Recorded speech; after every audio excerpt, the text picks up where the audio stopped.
Game number 10 is a game called Only Joking. This is a particular game that I feel strongly about because it happened to me a while ago. I can still remember it really vividly, actually. What happens is that the games player takes up a controversial position. Like, for example, engineers have no idea of art or culture. And this happened to me. I'm an engineer originally, and I was in a conversation with some people, and we were talking about modern art, I think it was. And I said something, and he went, "Oh," he said, "that's typical of an engineer." He said, "Typical." So what do I say? Because either he wins and I just say nothing, or I have to somehow prove him wrong. And if I could somehow prove him wrong in that I do know about art or culture, well, you didn't think I really believed that, did you? I was only kidding around. Where's your sense of humour? So, you're a bit sensitive on that area, aren't you, Chris? So what do? Do I ignore it, or do I try to prove him wrong? So he's a persecutor. This is a persecutor game, Only Joking, but he'll turn to victim if he has to. And it can escalate from abstract to quite personal. So he may say, well, engineers have no idea of art or culture, but he may say, you've got no idea of art or culture because you're an engineer. And then there could be added irritators chucked in like, oh, you just don't get it, do you?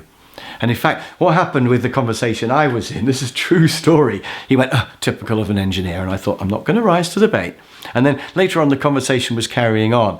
And I think we were talking about teachers. And one of the people there was saying, oh, it's so unfair because, teachers are devalued nowadays. She was a teacher, and she was saying, they've dumbed down the teaching profession. Teachers don't have to have a degree anymore. And I said, I didn't realise that teachers had to have a degree. I thought it was a teaching diploma. And the games playing guy said, oh, this man knows nothing. And that's definitely persecuting, isn't it? But he's waiting for me to react so he can be the victim. And unfortunately, I did react. When he said, this man knows nothing, I decided to hit him. And I leapt out of my chair and I lunged across the room. As I went across the room towards him, a little tiny voice in my mind was saying, should you hit him? Should you take his glasses off and hit him? Should you just hit him? What if you hurt your fingers? What if he's done judo? And so the voice of reason did come back into my mind. And just before I got to him, I decided not to hit him, and I just shouted at him instead. But I was really enraged, actually, because all evening he'd be going, didn't you know that? And so I was really, really angry. And I just shouted, don't you ever say that to me again. I was completely just, Rah! And he was leaning back in his chair going, oh no, I was only kidding, Chris. No need to be like that. I was only kidding like that. The question really is, who won? Who was the winner in this situation? Because I kind of dominated him and he cringed back in his chair. But I actually think he won. He managed to get me angry and he won. And by the way, I'm glad I didn't hit him. Because I think if I'd hit him, I would have won in animal terms, but he would have won really because he would have showed me to be aggressive and unreasonable. So I've been thinking about that, and I've been thinking about who won, and I think it was him. And of course, his game's really clever because if I don't do anything, he wins, because all evening, didn't you know that? Typical of engineer, you know nothing. So he wins if I do nothing, but he also wins if I react. What should I have said?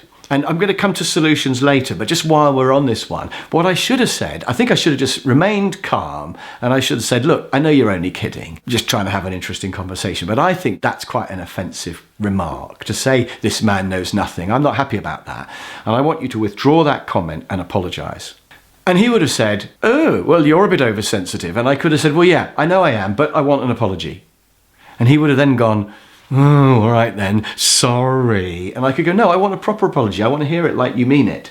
And then he would have gone, all right, sorry, Chris. Yeah, all right. So I was out of order. And then I've won. So I think I should have calmly asked him to apologise. So if you think about it in terms of aggressive and submissive and assertive, I was aggressive and I nearly hit him, and that wasn't the answer.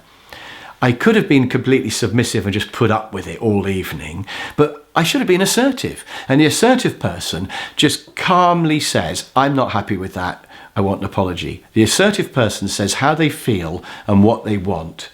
I'm not happy with that, I think it was out of order, and I want you to withdraw that remark and apologise. That's what I should have done if only I'd been assertive. But it's interesting because every time I see him now, he goes, all right, Chris, you okay? Good, all right, good. And he still thinks I'm a bit crazy. But, and I sort of secretly like that. But nevertheless, I know what I did was wrong. I shouldn't have lost my temper. He kind of won if only I'd been assertive. So that's a game called Only Joking. And again, do you sometimes play that game? Do you know anybody else who plays that game? And what are you going to do about it next time you encounter it?